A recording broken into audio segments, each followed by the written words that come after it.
Jim Courier will be firing the questions.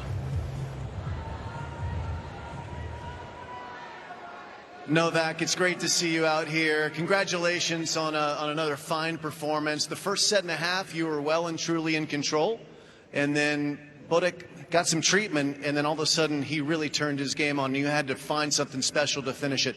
How was this match for you to play tonight? Because it was up and down for us to watch it. Yeah, I mean, it was a pretty good treatment, I must say. You know, gave him a lot of firepower. I mean, he was serving extremely well from that moment onwards.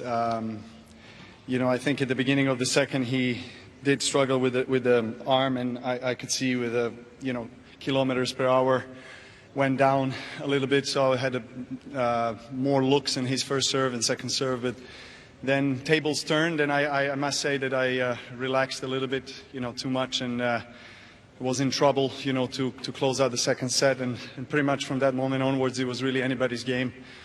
Really lucky to get out of the trouble on the set point in the third. He had an upper hand in that point, and things happen so quickly in this sport. One shot can really determine the winner. So just glad to overcome it in straights. We were concerned for a moment when you seemed to turn your ankle, you went down on the court, and then you were immediately seen by the physio, but it didn't look like he treated your ankle. What was going on with your body? Actually, a few points before I almost twisted my ankle, I asked for the physio. So I was planning to see him for my blisters, and then, thankfully I managed to have a good fall, if you can say so, kind of protect myself. Things could have been very ugly in that moment. Last year was an amazing year for anyone who would want to play the sport. If they had your year, they would be happy. 4 majors played, 4 semifinals played. Of course you want more, but it was incredible. But one of the challenges for you was that sometimes your body didn't cooperate, that you weren't in your best shape when you got to those semifinals to play as well as you would have hoped for. Where would you say your body is so far in this tournament through 3 rounds? Really good. I mean, I must say that it's been a great start of the tournament. Obviously, things can change. I'm not getting ahead of myself because, last year I learned a lesson. I got too excited too early, in some of the Grand Slams, playing really well and getting to the quarters and semis, and then, getting injured in pretty much 3 out of 4 last year. So, well, anyway.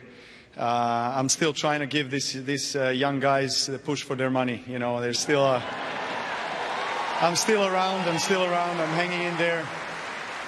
Obviously, Alcaraz and Sinner, 2 best players in the world. They're playing on a different level from all of us right now. But when you enter the court and the ball rolls, you always have a chance. So particularly here, and definitely the court which has given me the most in my career. So I look forward to the next battle.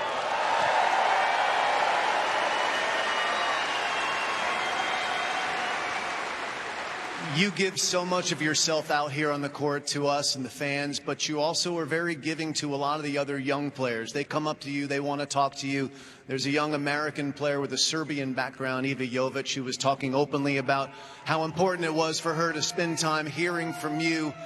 What are those conversations like? What are you trying to convey to the young players? What are they asking from you? Yes, I got to know Eva last year for the first time. I mean, she's so young. She's only, I think, 17 or 18, and she's already making great strides in the rankings and some great results. She's in the last 16. So we ran into each other yesterday in the press area, and got to share some of my observations of her game, and I guess that stays between us. I saw that she did give away in her press conference what I told her. That's fine, it's up to her if she wants to share. Obviously I really like her. She's a great girl and really nice family, and obviously I feel more emotionally connected to her because of her Serbian background. So I try even more, and she has definitely all the tools to be the future champion, a future #1. So that's exactly what I wish for her.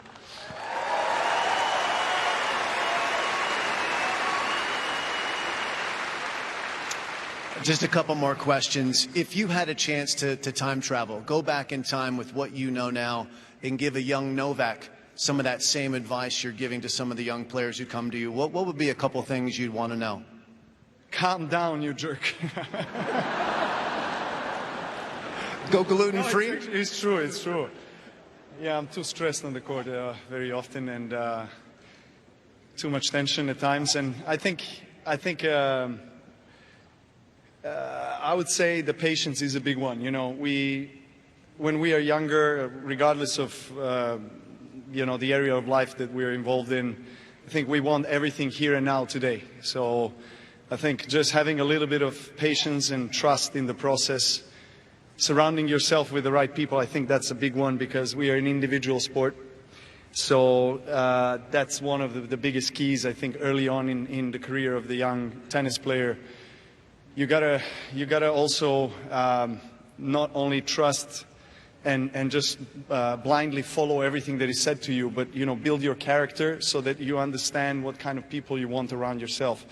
And, you know, people that obviously have great experience and knowledge, but most of all that have a trust in you, and that can, on a personal, on a private level, connect well with you. Because we travel the world throughout the entire year. Very oftentimes we see our, you know, coaching stuff much more than our closest family members. So I think there has to be a good chemistry, there has to be a good atmosphere out of which you can extract you know, good vibes and good energy that you know, can serve you for your great performance. I've been talking too much, sorry. No, you have not. You've been enlightening us, and it's always a pleasure to hear from you. Ladies and gentlemen, we'll see more of this guy. He's moving on.